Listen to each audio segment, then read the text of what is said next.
À chacun. Je vous salue dans le nom de Jésus. Je salue le peuple de Dieu à travers le monde. Je suis le pasteur Marie-Noël de la Messie.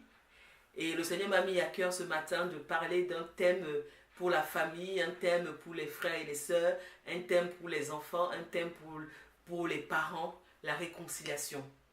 Oui, il y a beaucoup de personnes qui ont des rancunes tenaces. Il y a des personnes qui ont été blessées depuis l'enfance. Il y a des personnes qui vivent avec des douleurs internes, qui restent, qui s'enracinent en elles. Et il y a des familles qui sont séparées, qui sont divisées de par le monde. Il y a même des familles qui habitent dans la même ville. Le père habite dans la même ville que sa fille ou son fils. Ils ne se parlent pas, ils ne se croisent. Quand ils se croisent, ils se tournent, ils détournent le regard. Ce matin, le Seigneur me dit, parle à mes enfants, dis-leur qu'il faut qu'ils se réconcilient. Donc le thème qu'on aborde ce matin, assez rapidement, c'est la réconciliation. La réconciliation passe surtout par le principe du pardon. Il faut savoir demander pardon. Il faut savoir pardonner.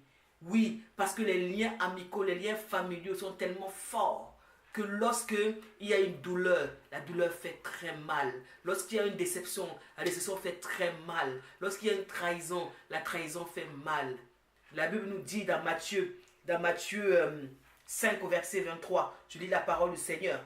Si donc tu présentes ton offrande à l'autel et que là tu te souviens que ton frère a quelque chose contre toi, je passe au verset 24, laisse là ton offrande devant l'autel et va d'abord te réconcilier avec ton frère, puis viens présenter ton offrande.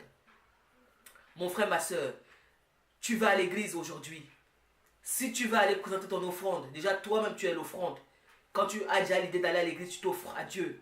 Tu offres ton cœur à Dieu. Si tu vas aller donner ton cœur à Dieu, tu vas donner ton argent à Dieu, tu vas donner ta dîme, ton offrande, tout ce que tu as prévu pour ton Seigneur.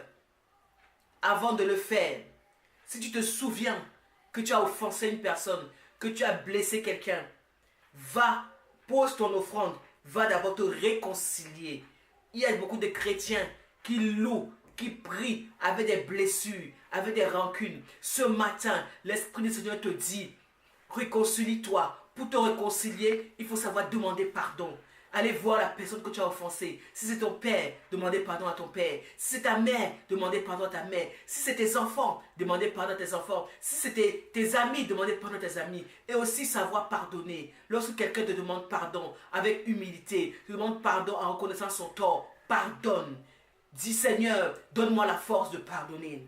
Oui, lorsque tu auras fini de pardonner, il faut aussi que tu t'accordes avec cette personne pour que vous puissiez prendre un nouveau départ. S'accorder, la Bible nous dit au verset 25, accorde-toi promptement avec ton adversaire pendant que tu es en chemin avec lui.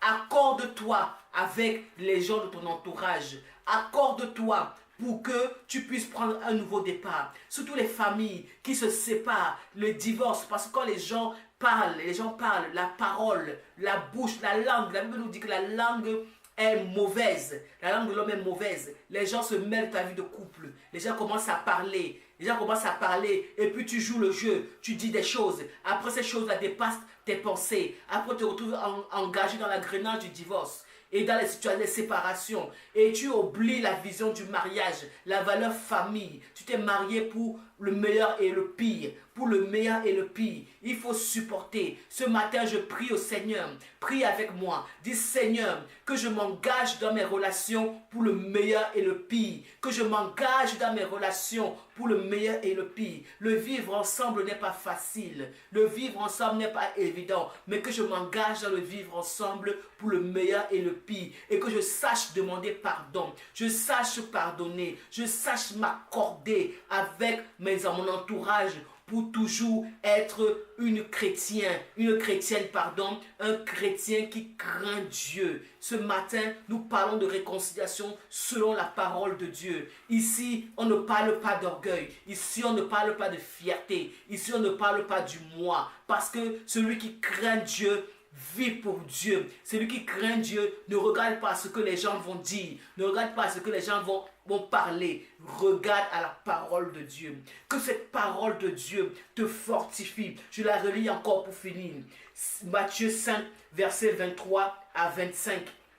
Si donc tu présentes ton offrande à l'autel et que là, tu te souviennes que ton frère a quelque chose contre toi, laisse ton offrande devant l'autel et va d'abord te réconcilier avec ton frère. Puis, viens présenter ton offrande. Accorde-toi promptement avec ton adversaire. Oh Seigneur, que cette parole reste attachée dans le cœur de chaque personne qui m'a écouté. Et que chaque jour, chaque personne progresse, non selon la chair, mais selon la puissance de l'Esprit de Dieu et selon la parole de Dieu, au nom de Jésus-Christ de Nazareth. Amen. Bon dimanche à toi. Amen.